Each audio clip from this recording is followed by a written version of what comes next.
O diabetes é a doença causada pelo excesso de glicose, que é um tipo de açúcar encontrado na corrente sanguínea. Quem nunca faz exames, pode acabar descobrindo a doença muito mais tarde, quando já existem sintomas graves provocados por lesão de órgãos, como olhos, rins, nervos, coração ou pele. Nesse vídeo, vamos conhecer 10 sinais de diabetes na fase inicial. Então seria muito importante que você compartilhasse esse conteúdo para que possa ajudar mais pessoas que podem ter esses sinais. Existem basicamente 2 tipos de diabetes: a do tipo 1 e a do tipo 2. A diabetes do tipo 1 está relacionada com fatores genéticos e imunológicos, sendo os primeiros sintomas percebidos ainda durante a infância e a adolescência. Já a diabetes do tipo 2 está normalmente relacionada com os hábitos da pessoa, sendo os sintomas percebidos à medida que a quantidade de glicose aumenta no sangue e a produção de insulina não é suficiente. Assim que surgirem os primeiros sinais e sintomas de diabetes, é recomendado que a pessoa vá ao clínico geral, pediatra ou endocrinologista para que sejam feitos exames com o objetivo de diagnosticar a doença. Sinais e sintomas do diabetes na fase inicial. Primeiro sintoma: vontade de urinar a toda hora. Em condições normais, não há glicose na urina, pois toda a glicose que chega aos túbulos renais é reabsorvida de volta para o sangue.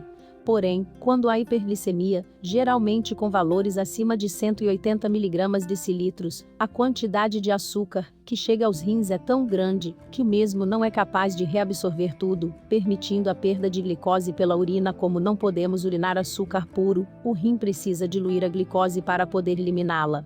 Portanto, quanto maior for a glicemia, concentração de glicose no sangue, mais intensa será a perda de glicose na urina e maior será o volume de urina produzido ao longo do dia. Segundo sintoma: sede excessiva. Como vimos, o paciente diabético urina em excesso. Com isso, ele acaba perdendo mais água do que o necessário, ficando desidratado. Como a sede é o principal mecanismo de defesa do organismo contra a desidratação, não é surpresa nenhuma o fato dos diabéticos terem necessidade de beber mais água que o normal. O paciente diabético que não controla adequadamente sua glicemia, seja por má aderência ao tratamento, ou simplesmente porque ainda não descobriu que tem diabetes, acaba por entrar em um ciclo vicioso. O excesso de glicose aumenta a quantidade de água perdida na urina, fazendo o paciente urinar com grande frequência. A perda de água causa a desidratação, que por sua vez desencadeia uma sede excessiva. O paciente bebe muita água, mas como a glicose continua muito alta no sangue, ele acaba urinando a toda hora. Terceiro sintoma: cansaço. O cansaço crônico é outro sintoma comum do diabetes e ocorre por 2 fatores. Primeiro, pela desidratação, cujo mecanismo foi explicado no tópico anterior. Segundo, pela incapacidade das células em receber glicose. A glicose é a principal fonte de energia das células. É o combustível do nosso organismo. Quem promove a entrada de glicose do sangue para dentro das células é a insulina, que no diabetes tipo 1 é inexistente, e no diabetes tipo 2 não funciona bem. Portanto, como as células recebem menos glicose que o necessário, o organismo como um todo produz menos energia, o que leva a sintomas como fadiga e sensação de falta de energia. Quarto sintoma: perda de peso. A perda de peso é um sintoma muito comum no diabetes tipo 1. Pode também ocorrer no diabetes tipo 2, mas não é tão frequente. A insulina também é o hormônio responsável pelo armazenamento de gordura e pela síntese de proteínas no organismo. Como no diabetes tipo 1 há ausência de insulina, o paciente para de armazenar gordura e de produzir músculos. Além disso, como não há glicose para gerar energia, as células acabam tendo que gerá-la a partir da quebra de proteínas e dos estoques de gordura do corpo. Resumindo, o corpo sem insulina não gera músculos nem gorduras e ainda precisa consumir as reservas existentes. Como no diabetes tipo 2 há insulina circulando no sangue, estes efeitos são menos evidentes. Além disso, no diabetes tipo 2, A resistência à ação da insulina vai se estabelecendo lentamente e de forma progressiva ao longo de anos, conforme o paciente vai engordando e ficando mais velho. Já o diabetes tipo 1 não está relacionado ao sobrepeso, é uma doença de origem imunológica na qual a produção de insulina cessa de modo relativamente rápido. Em geral, o paciente com diabetes tipo 1 é magro, e o paciente com diabetes tipo 2 tem sobrepeso ou obesidade. Quinto sintoma: fome excessiva. Como as células não conseguem obter glicose suficiente para gerar energia, o corpo interpreta a situação como se o paciente estivesse em jejum.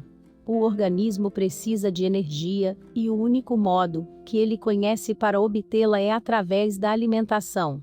Uma das características do emagrecimento do diabetes tipo 1 é que ele ocorre apesar do paciente alimentar-se com frequência.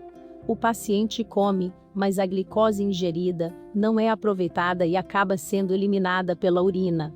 Como as células recebem menos glicose que o necessário, o paciente rapidamente sente necessidade de comer novamente. Em fases mais avançadas da doença, esse ciclo costuma ser interrompido, e o paciente começa a perder o apetite, o que contribui ainda mais para a perda de peso. O paciente diabético tipo 2, por sua vez, não costuma emagrecer, porque ele produz insulina. Essa insulina tem dificuldade de pôr a glicose para dentro da célula, mas ela ainda consegue transformar o excesso de glicose no sangue em reservas de gordura. O paciente come, uma pequena parte vai para as células, outra sai na urina, e o restante é transformado em gordura. Sexto sintoma: visão embaçada. Um sintoma muito comum do diabetes é a visão turva.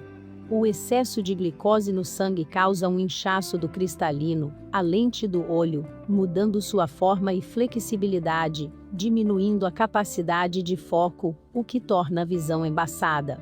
A visão costuma ficar turva quando a glicemia está muito elevada, voltando ao normal após o controle do diabetes.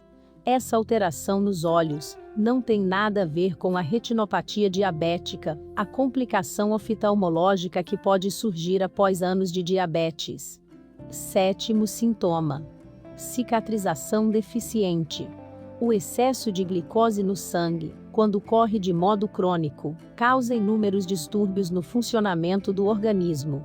A dificuldade em cicatrizar feridas ocorre por uma diminuição da função das células responsáveis pela reparação dos tecidos, diminuição da proliferação celular e dificuldade de gerar novos vasos sanguíneos. Com o passar do tempo, o diabetes também causa lesão dos nervos, fazendo com que o paciente tenha menos sensibilidade na pele, principalmente nos membros inferiores. Lesões nos pés podem surgir e se agravar sem que o paciente sinta muita dor ou incômodo. Pequenas feridas podem demorar a se fechar, ou até piorar com o tempo, se o paciente não tiver cuidado com elas. Oitavo sintoma: infecções. O diabetes também provoca distúrbios no sistema imunológico por alterar o funcionamento das células de defesa. O diabético pode ser considerado um paciente imunossuprimido e apresenta maior risco de desenvolver infecções, nomeadamente infecção urinária, infecções de pele, candidíase e pneumonia. Nono sintoma: mau hálito. Como existe deficiência de insulina, as células não recebem a quantidade adequada de glicose e precisam utilizar os estoques de gordura do corpo como fonte de energia. A quebra das gorduras gera 3 substâncias conhecidas como cetonas ou corpos cetônicos. As cetonas são eliminadas na urina e pelos pulmões através da respiração, motivo pelo qual o paciente pode desenvolver um hálito ruim, com um odor meio adocicado e azedo.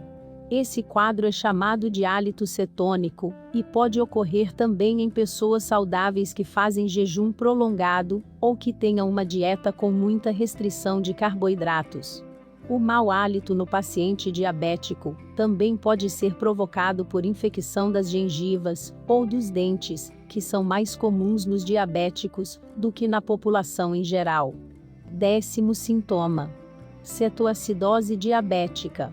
A cetoacidose diabética é uma complicação do diabetes tipo 1, sendo muitas vezes o primeiro sinal da doença. Conforme explicado no tópico anterior, a falta de glicose nas células leva à produção dos corpos cetônicos. São substâncias ácidas, que, quando geradas em grande quantidade, podem causar acidificação do sangue, um quadro chamado de cetoacidose. Em situações de jejum prolongado, dietas restritivas ou até mesmo no diabetes tipo 2, a quantidade de cetoácidos produzida não é grande o suficiente para provocar acidose grave. No diabetes tipo 1, porém, como há completa ausência de insulina, a produção de cetoácidos é imensa e a acidose gerada pode ser bem grave, fazendo com que o pH do sangue caia a níveis perigosos, potencialmente fatais.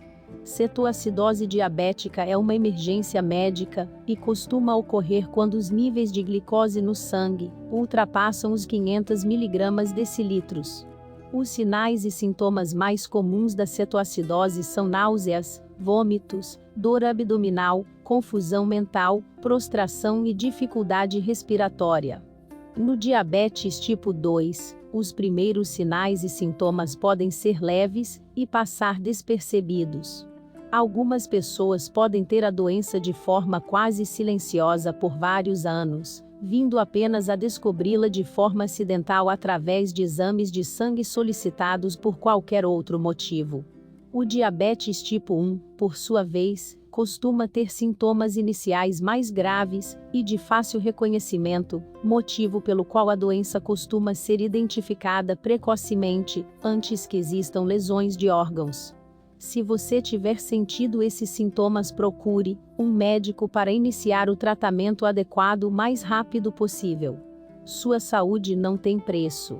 Então, se você gostou desse vídeo, se inscreva no canal, para ajudar a gente a trazer conteúdos importantes e informativos como esse. Muito obrigado, até a próxima!